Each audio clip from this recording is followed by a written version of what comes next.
How to enable or disable mobile data switching in intelligence Wi-Fi on Samsung Galaxy S26 Ultra. Let's start the video. First of all, go to app library. Here click on settings app. Now in setting, scroll down, you will see first option is connections. Click on connections and click on Wi-Fi. After click on Wi-Fi, click on this three dot icon and click on intelligent Wi-Fi. After click on intelligent Wi-Fi, you will see switch to mobile data is here. If you want to disable switch to mobile data, so turn off this button. After turn off this button, you will say switch to mobile data is disabled. If you want to enable switch to mobile data, so turn on this button. After turn on this button, you will say switch to mobile data is enabled.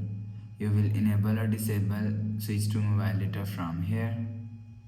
After the process, go back to home screen. So that's how you can enable or disable switch to mobile data in intelligence Wi-Fi on Samsung Galaxy S26 Ultra.